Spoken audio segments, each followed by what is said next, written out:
So Helen, what's our topic of the week? This week, Darren, we're going to discuss communication. Yeah. Or as we say, I fear nothing, but I fear foreigners speaking Chinese. Yes, I don't know how true that is.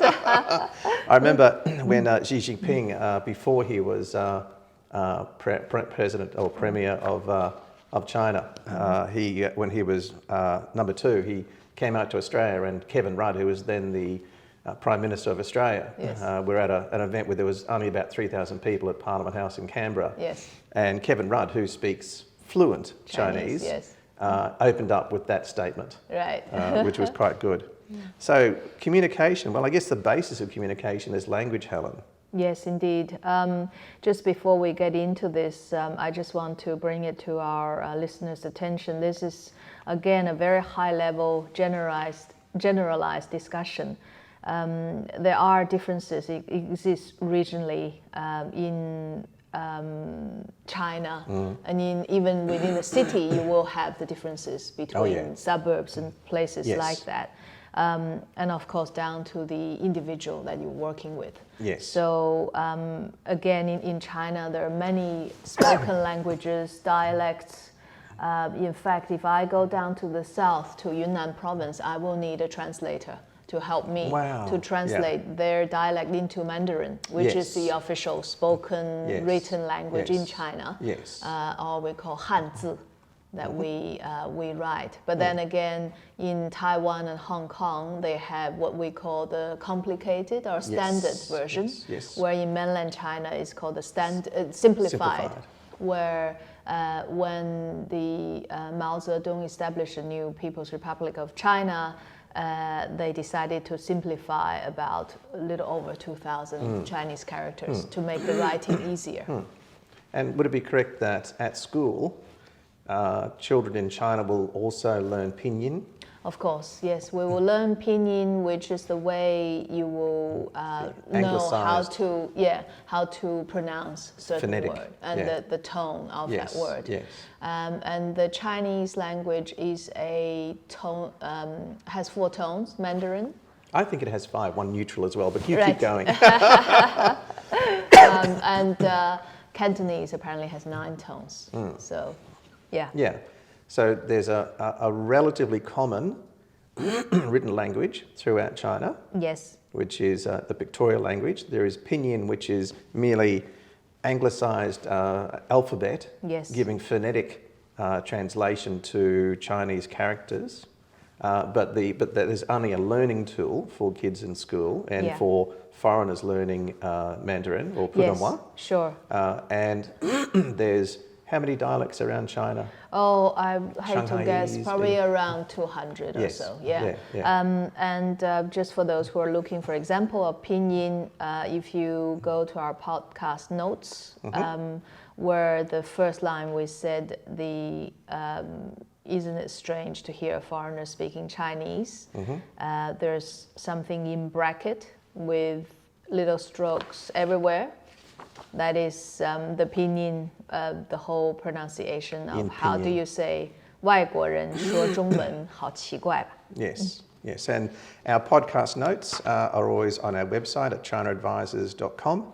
Under podcasts, you'll see the written notes there as well, so you can follow those if that helps. So the language is a little more complex than Western language, and it's pictorial.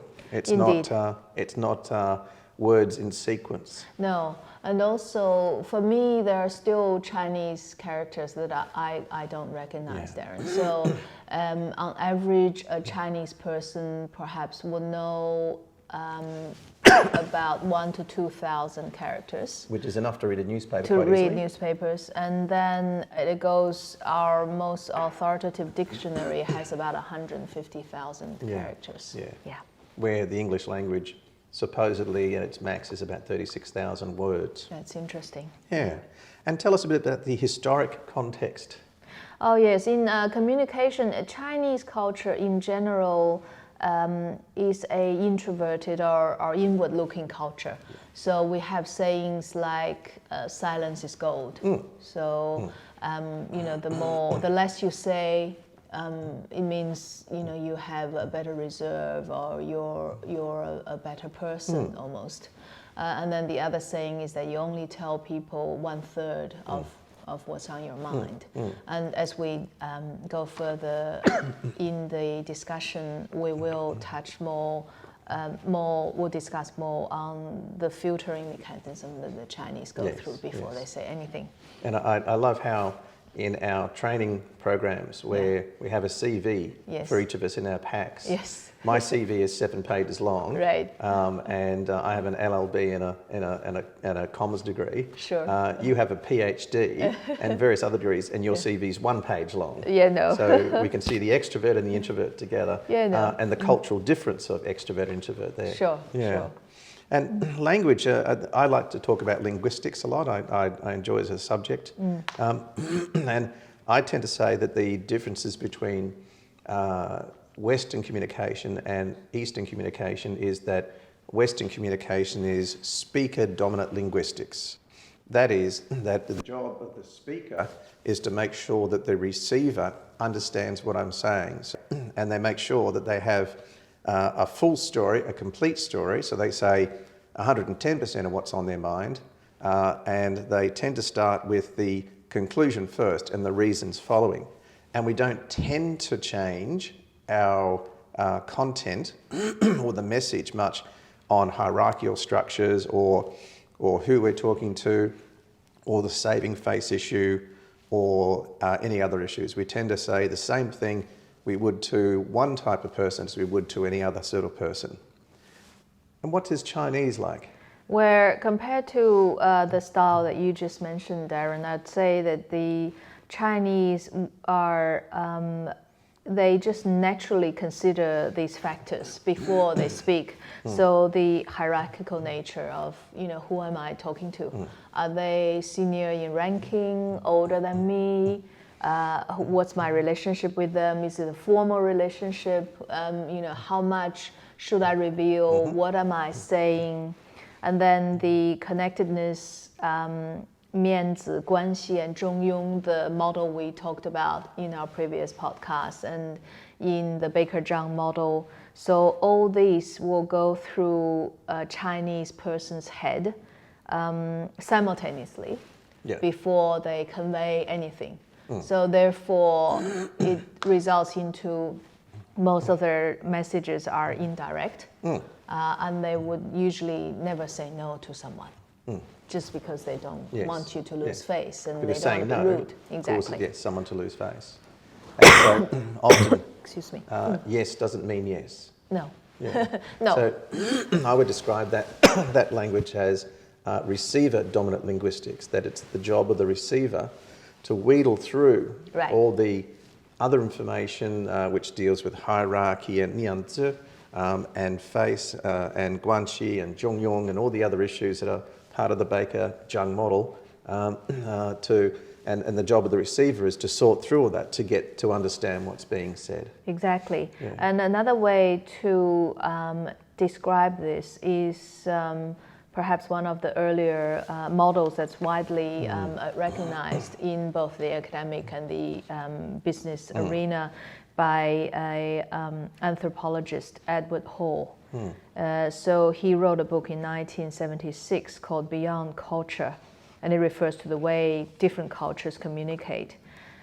He classifies a low context communication, which is communicate information in a direct, explicit, and precise ways, as you were just describing, Darren. Yes. Most of the, Australian and the American, some other Western countries, English-speaking countries, tend to fall on the low context style of communication, where the other one is the high context cultures, where communication is largely implicit. Context relationships are more important than the extra words. Yes. And therefore, people may say a few words than what they really mean. So it's, again, like you were saying, it's up to the listener to fill in those blanks and then to really work out the full picture of that message. Let's play a bit of a game. If I was to be a Westerner and I was to say, I think we have an agreement on areas A, B, and C, but we still differ on areas D and E. Could you give me an example of how a Chinese person might communicate that? If we were negotiating across a table and were seen as both, say, presidents of separate companies. Right. Well, the Chinese person will never say agreeing on A, B, or C and D. They will either agree that in general we're almost there, there's just some small details we're ironing out, or there's no deal at all. Yeah. Darren, I know you have a very good example about how this different communication style works. I do recall one which was a negotiation between two people of equal level, one in a Western company, one in a Chinese company. Right. And they had got to agreement on, say, let's say points A, B, and C, but they were still working on D and E. And I know the Western person was thinking, of course, we've agreed on A, B, and C, now let's resolve D and E. But before he said that, the Chinese president on the other side said, he just changed the conversation and looked out the window and said, actually, we have a river like yours in our town as well, and your river flows beautifully around like a long snake, and ours flows beautifully around like a long snake as well. And it's lovely to see that there are similarities between us on those things, such as A, B, and C. And our rivers come to a point where they reach the ocean, and it opens up, and no one knows where the water goes to from there. But on D and E, let's work together to find where that water goes together. That's beautiful. And it was a much different way of saying it. That's wonderful. And that made the point across how the Chinese are trying to find, emphasize similarities. Yes. And then the common goal. Yep. So hopefully that'll take the negotiation to an agreed area, to a common ground. Yeah. Which on the Baker-Zhang model, I think showed a real Yin Yang way of looking at things. Sure. Preserved face between the parties, mianzi. Mianzi, sure. Right. Yeah. And without getting into a direct confrontation. Correct, yes. And the harmony was continued. And the wonderful way that the Baker-Zhang model shows how Chinese will think of ways early to avoid problems and work around them. Sure. Very interesting. The other point, which is the concept of time, Yes. where Ho has basically said the high context cultures, i.e. the Chinese, for example, they will typically use what he called a polychronic perception of time. So what does that mean is that they see what we, as in Chinese, see time as fluid. Yes. So in other words, we pay more attention to how dynamic things are, how things can change all the time. Yes. And going back to the Yin Yang concept, which is basically the only constant is change. Yes. Where for us in the Western cultures, we often subscribe to what he calls the monochronic culture. So people from these cultures see time as tangible and sequential, can be saved, spent, and so on. So they then will stick to strict deadlines, be punctual, turn up in meetings on time, and so on. And only doing one task at a time.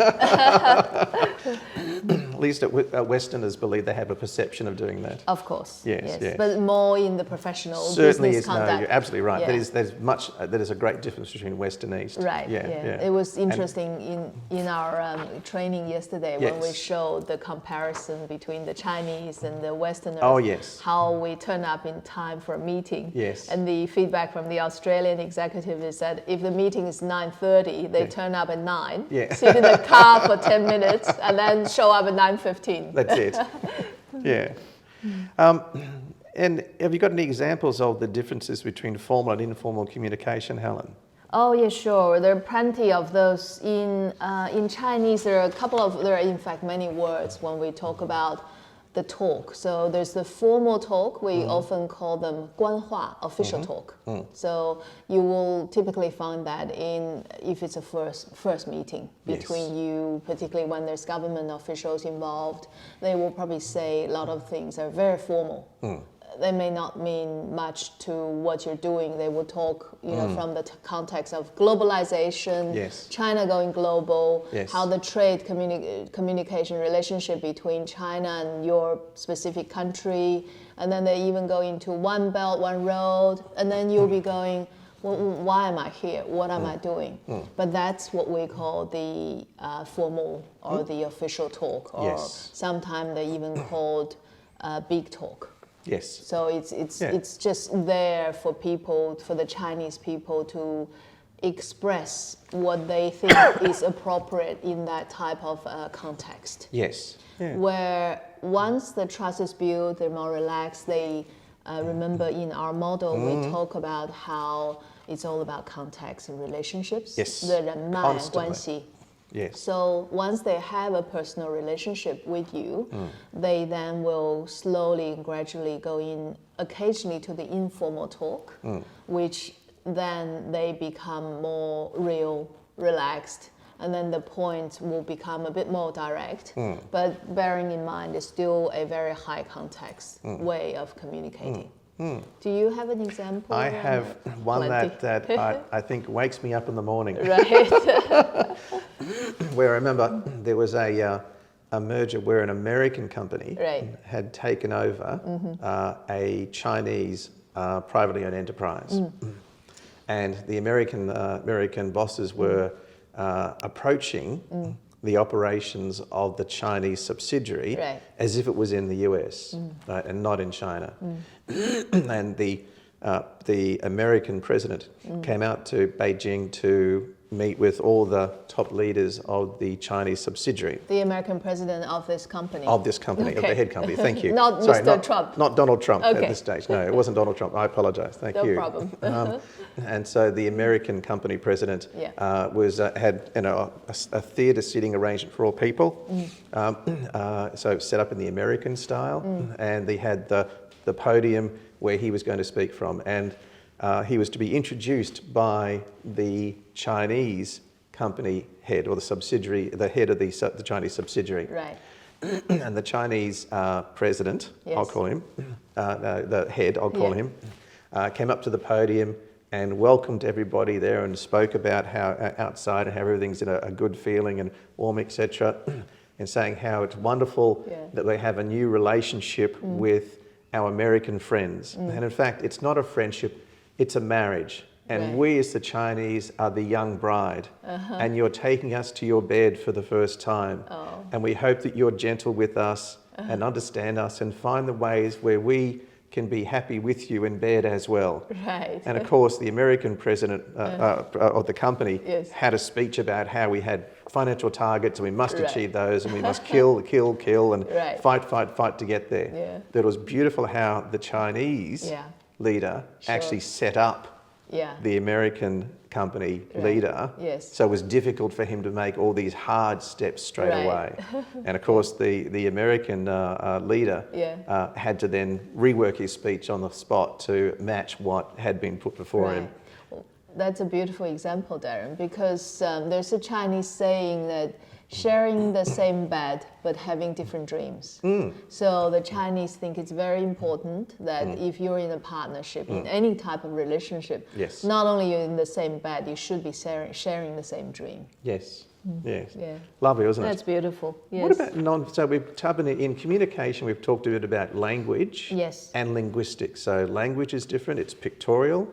Therefore, they can think anywhere in the picture as opposed to lineal, which is English going from one direction. Sequential, Sure. thank you.